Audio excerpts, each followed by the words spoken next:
Sir sir Balaraju గారు అంటే మీరేనా అండి? అవును, నేనే. రాత్రి ఎవరో రౌడీలు సుజాత గారిని చితక్ కొట్టేశారట. హాస్పిటల్లో ఉన్నారట. అయ్యో, అలాగా? మగాడిని నన్నే పులుసులోకి ఎముకలు లేకుండా కొట్టేశారు. పద పద, అంటారు దాన్ని పట్టుకుని నానా హింసలు పెడుతున్నారు.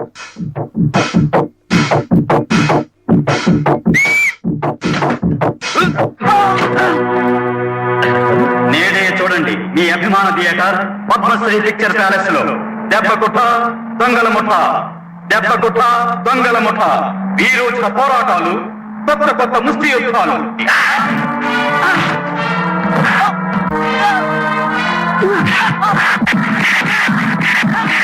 మీ అభిమాన హీరో చేసే కొత్త కొత్త స్టంట్లు.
ఈ కేసు నేను వాదిస్తాను సుజాత. మిమ్మల్ని నేను గెలిపిస్తానండి. ఆ రోజంటే పిరికితనంతోనూ భయంతోనూ అలా మాట్లాడాను. ఒక చెంప మీద కొడితే ఇంకో చెంప చూపించమన్నాడు మహాత్మ. కానీ ఆ చెంప మీద కూడా కొడితే కొట్టడానికి ఇంకో చెంప మిగలేదు కదండి. అందుకే తిరగబడాలనుకుంటున్నా. ఈ కేసు నేను టేకప్ చేస్తాను సుజాత గారు. నా మీద మీకున్న అభిమానానికి చాలా థ్యాంక్స్ బాలరాజు గారు. మీరు ఎప్పుడైతే ఈ కేసు విత్డ్రా అన్నారో ఆ రోజే నేను ఓడిపోయినట్టు భావించాను. దయచేసి ఈ కేసు వాదించకండి ప్లీజ్. సుజాత గారు, ఈ ఆస్తి ఆయన స్వార్జితం. ఆ దుర్మార్గుల చేతిలో పడిపోతుందన్న దుగ్ధతోనూ బాధతోనూ పిల్లాడి భవిష్యత్ ఏమైపోతుందోనని బెంగతోనూ కేసు పెట్టానే తప్ప వాళ్ళ మీద నాకేం కక్షండి. అయినా అంత పెద్ద వాళ్ళతో గొడవ పెట్టుకుని బతకలనా చెప్పండి. లేదు సుజాత గారు, మీరు తప్పకుండా గెలుస్తారు. మిమ్మల్ని గెలిపించే బాధ్యత నాది. ఆ దుర్మార్గులకి కోర్టు ద్వారా శిక్ష పడేలా చేయకపోతే నేను ఈ లాయర్ వృత్తిని మానేసి వెళ్ళిపోతాను. ప్లీజ్ నన్ను నమ్మండి. నా మీద నాకే నమ్మకం పోయాక ఎవరినైనా ఎలా నమ్మగలనంటారు? వద్దు సుజాత గారు, మన మీద మనకి నమ్మకం లేకపోవడం కన్నా నరకం లేదు. కాన్ఫిడెన్స్ లేని బ్రతుకు వేస్ట్. ఆ విషయం నాకు ఇప్పుడే తెలిసింది. లేకపోతే ఎవరి జోలికి వెళ్ళని నన్ను ఎన్నిసార్లు చితక్కొట్టారు. మొదట్లో భయపడ్డాను, కానీ ఇప్పుడు పోయిందండి. అందుకే నేనే పోరాడదాం అనుకుంటున్నాను. Believe me, please give me one more chance. Let me prove my self. దయచేసి ఇంకొక ఛాన్స్ ఇప్పించండి సుజాత గారు, ప్లీజ్.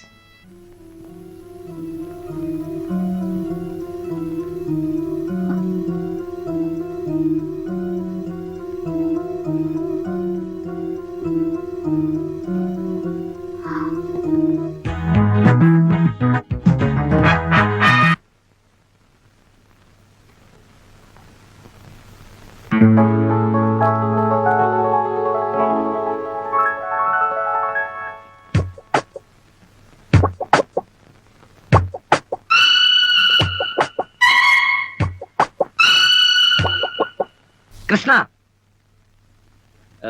కృష్ణ, ఏమిటే సర్టిఫికెట్ దొరికింది కదా అని పట్టపగల కళ్ళగంటున్నావా? టైం 10 అయింది తెలుసా? అలాగా 12 కదా బావా? నీ బొంద. కోర్టుకు టైం అయింది, బయలుదేరదామా? అలాగే. గోపాలకృష్ణ సుజాతకు పెళ్లి కాలేదనడానికి సాక్ష్యాధారాలు దొరకకుండా చేశారు మా ప్రత్యర్థులు. కానీ దొరికింది యువర్ ఆనర్. సుజాత మగబిడ్డను ప్రసవించినప్పుడు ఆపరేషన్ అవసరమైతే గోపాలకృష్ణ గారు స్వయంగా తనే వచ్చి హాస్పిటల్లో సంతకం పెట్టారు. ఇదిగోండి.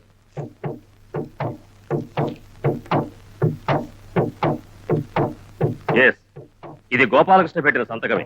ఎందుకంటే అతని ఆఫీసు రికార్డుల మీద పెట్టిన సంతకం నా దగ్గర ఉంది. ఇది ఖచ్చితంగా అతను పెట్టిన సంతకమే. Thank you very much your honour. Mister Basavaraj garu, కావాలంటే మీరు కూడా దాన్ని పరిశీలించుకోవచ్చు. Your honour, my learned friend mister Balaraju పాపం చాలా కష్టపడి రాత్రనక పగలనక తిరిగి అద్భుతమైన ఆధారాలు సాధించాడు. I congratulate him. కానీ యువర్ ఆనర్, సుజాత గారికి గోపాలకృష్ణ గారికి ఏ రకమైన శారీరక సంబంధం లేదని కానీ ఆ పుట్టిన పిల్లవాడు వాళ్ళకు పుట్టలేదని కానీ నేను అనలేదు. చట్టపరంగా వాళ్ళిద్దరూ దంపతులు కాదన్నాను. లీగల్ గా వాళ్ళ సంబంధం చెల్లదని నేనన్నాను. సంతకం సొంత పెళ్ళానికే కాదు, ఉంచుకున్న దాని సంతానానికి కూడా చెయ్యొచ్చు.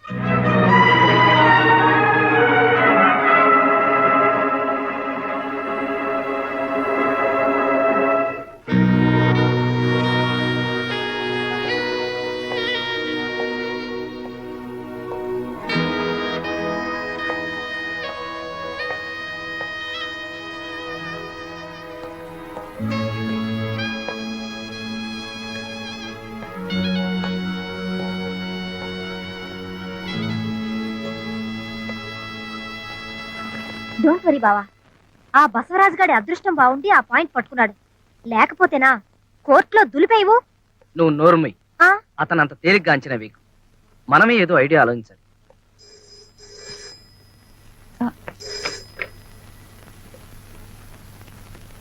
అబ్బా, హలో,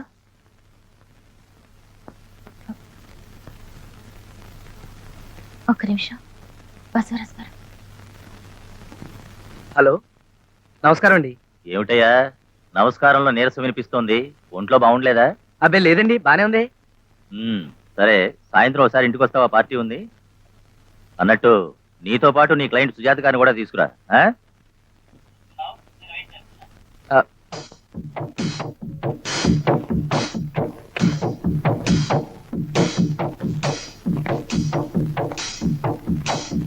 సాయంత్రం ఎందుకు రమ్మన్నాడు చెప్పమా? చూడండి, వాళ్ళని ఎలా ఒప్పిస్తారో ఏం చేస్తారో అన్న విషయాన్ని రండి కూర్చోండి, మీకోసమే చూస్తున్నా. అలా నిలబడ్డారేమిటండి? వచ్చి కూర్చోండి. ఎవరి పిల్ల? లేడీస్. ఎవరినండి? నన్నే, ఆ, పామర్తి కృష్ణకుమార్ని, మా బావ జి బాలరాజు గారి జూనియర్ని. మన బాలరాజే. కోడల పిల్ల, చాలా నీరసంగా ఉన్నట్టున్నావు. అన్న వదినికి ఆస్తి పోతుందని బెంగేమో. నువ్వు కూడా ఇక్కడ మాట్లాడాల్సిన అవసరం లేదని నేను అనుకుంటున్నాను. నేను అదే అనుకుంటున్నాను.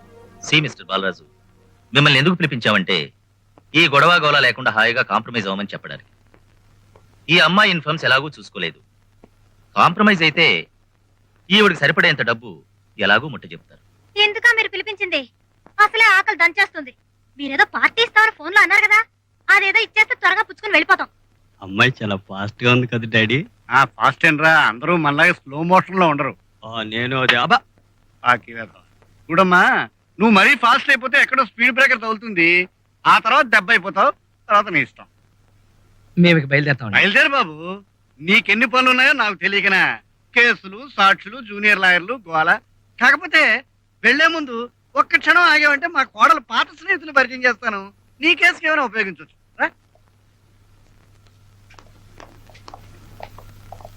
అమ్మాయి రావడం లేదా? అదిగో ఆ.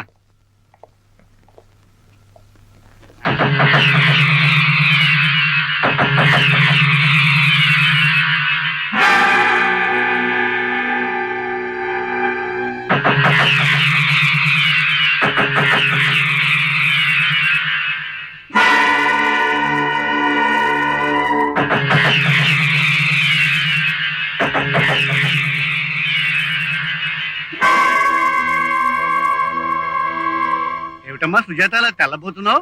వాళ్ళందరూ నీకు తెలీదా? మీరు ఏ నరసింహారావు గారిని ఎస్ఐ. సుజాత గారు వ్యభిచారం చేస్తుంటే వారు రెడ్ హ్యాండెడ్ గా పట్టుకున్నారు. అవును సార్, నేనే అరెస్ట్ చేశాను. మీరు పంకజం గారిని rescue home warden. Sujatha jail నుంచి విడుదలైనప్పుడు ప్రభుత్వం పునరావాసం కల్పిస్తే ఇదిగో ఇక్కడ ఉన్నారు. అవునండి, 1980 ఏప్రిల్ నెలలో వారం రోజుల పాటు మా దగ్గర ఉంది. తర్వాత గోడ దూకి పారిపోయింది. మళ్ళీ ఇప్పుడే కనిపించడం.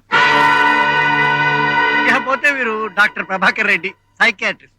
సుజాత గారు గాయపడ్డప్పుడు వీరే ఆవిడకి ట్రీట్మెంట్ ఇచ్చింది. అవునండి, తగ్గిపోతున్న దశలో మందులు ఇవ్వడం మానేశాను.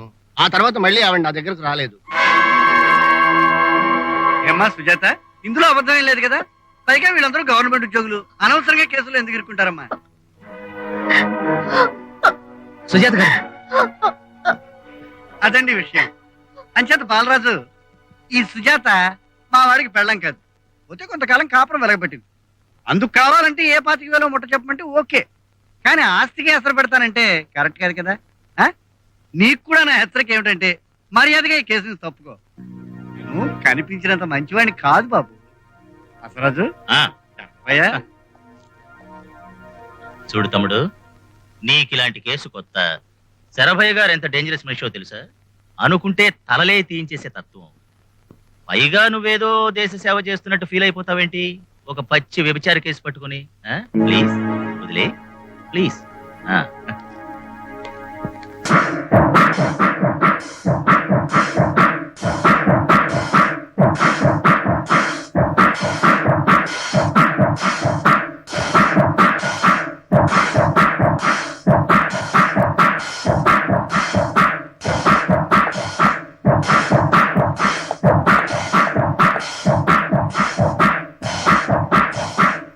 మీ మీద సానుభూతితోనూ జాలితోనూ అన్నిటికీ మించిన మీకున్న సంస్కారానికి ముచ్చటపడి ఈ కేసు ఒప్పుకున్నాను. కానీ మీరు నన్ను అవమానపరిచారు. మీ కేసు టేకప్ చేస్తే లాయర్గా నా గౌరవం అయిపోతుంది. బాలరాజు గారు, లాయర్ల దగ్గర, డాక్టర్ల దగ్గర నిజాలు దాచడం వల్ల మీకే నష్టం అండి. చిచి, అయినా ఎందుకండి ఈ నటన, హిపోక్రసీ, దొంగ కేసులు? ఎవరిని మోసం చేద్దామని? మీ మీద నా గౌరవం పోయింది సుజాత గారు. ఐఎమ్ సారీ, నేను ఈ కేసు టేకప్ చేయలేను. అయినా ప్రతి అడ్డమైన వాళ్ళు. చూడండి, ఈ కేసు చేయమని మిమ్మల్ని అర్థించగలేము కానీ ఆజ్ఞాపించలేను.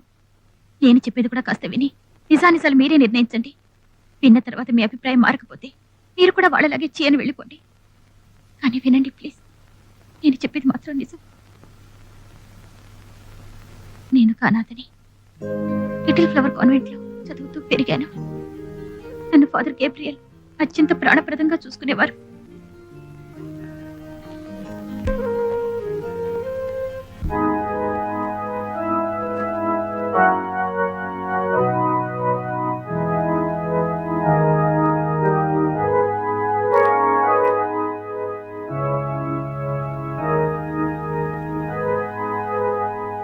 నేను చదువులో చురుగ్గా ఉండడంతో పై చదువులు కూడా చదివించారు.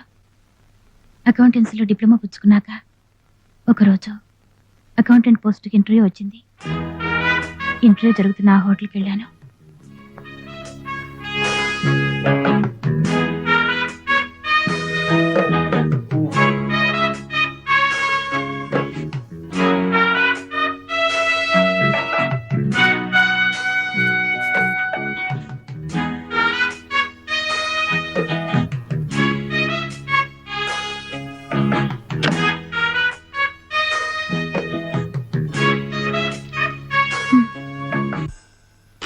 సార్ మీరు వెళ్ళండి. నేనా? ఆ.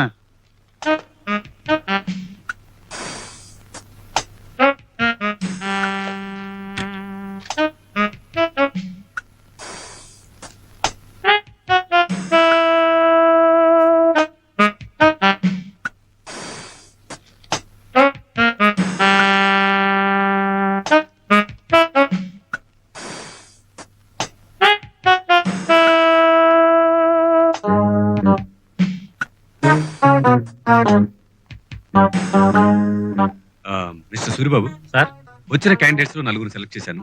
వాళ్ళు సాయంత్రం ఫైనల్ గా టెస్ట్ చేసి ఇద్దరిని అపాయింట్ చేయండి. ఓకే? అలాగే సార్.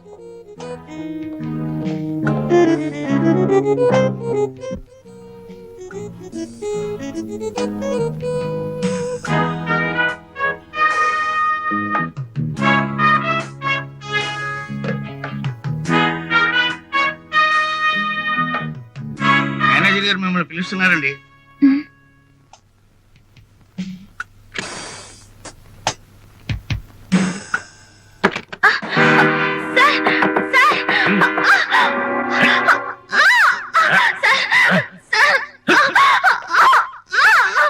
అయ్యో సార్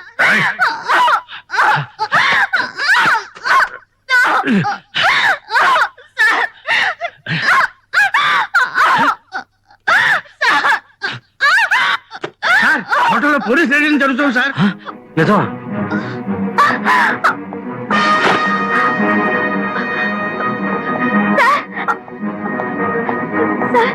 నేను ఇక్కడికి ఇంటర్వ్యూకి వచ్చాను సార్.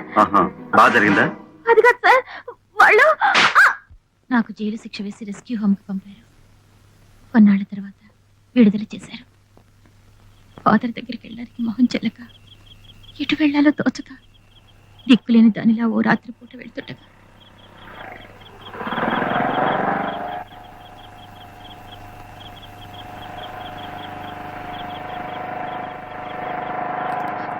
హలో, అర్ధరాత్రి పూట అమ్మవారిలో ఎక్కడికో నర్తనశాలకేమోరా? అలాగా చూస్తుంటే నాకు అలాగే అనిపిస్తుంది. మా అయితే డ్రాప్ చేస్తాం.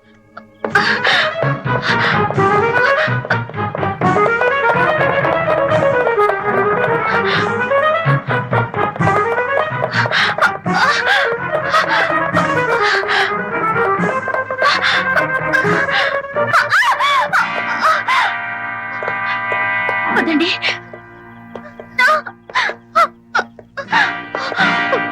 వద్దు, నన్నే చేయకండి, వద్దండి, నన్నే చేయకండి.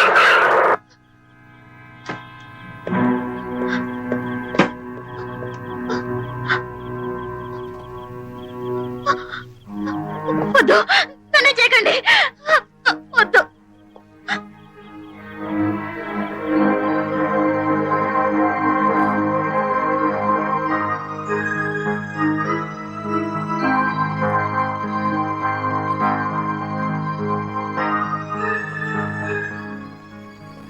మెంటల్ షాక్ వల్ల అమ్మాయి బాగా అప్సెట్ అయింది.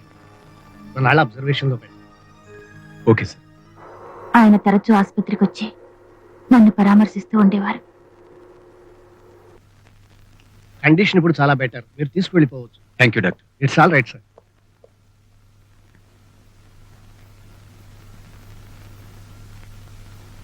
జరిగిన దానికి చాలా విచారిస్తున్నాను. ఆడవాళ్ళని గౌరవించే సంస్కారంతో కుటుంబంలో పుట్టినవాడిని. అలాంటిది మా కంపెనీలో ఇలా జరిగినందుకు సిగ్గుపడుతున్నాను. ఆ స్కౌండర్లు వెంటనే పని నుంచి డిస్మిస్ చేసేశాను. మీకు అభ్యంతరం లేకపోతే మీరు మా కంపెనీలో పనిచేయచ్చు. మానవతా దృష్టితో ఆయన నాకు ఉద్యోగం ఇచ్చారు. కొద్ది రోజుల్లోనే మా ఇద్దరి మధ్య సాన్నిహిత్యం పెరిగింది. ఆయన నన్ను పెళ్లి చేసుకుంటాననేసరికి నా నోట మాట రాలేదు. నా అదృష్టానికి పొంగిపోయాను. కృతజ్ఞతాభావంతో పులకించిపోయాను. కలలో లాగా మా పెళ్లి జరిగిపోయింది. అది చాలా అన్యోన్యమైన దాంపత్యం. అయితే ఇంతలోనే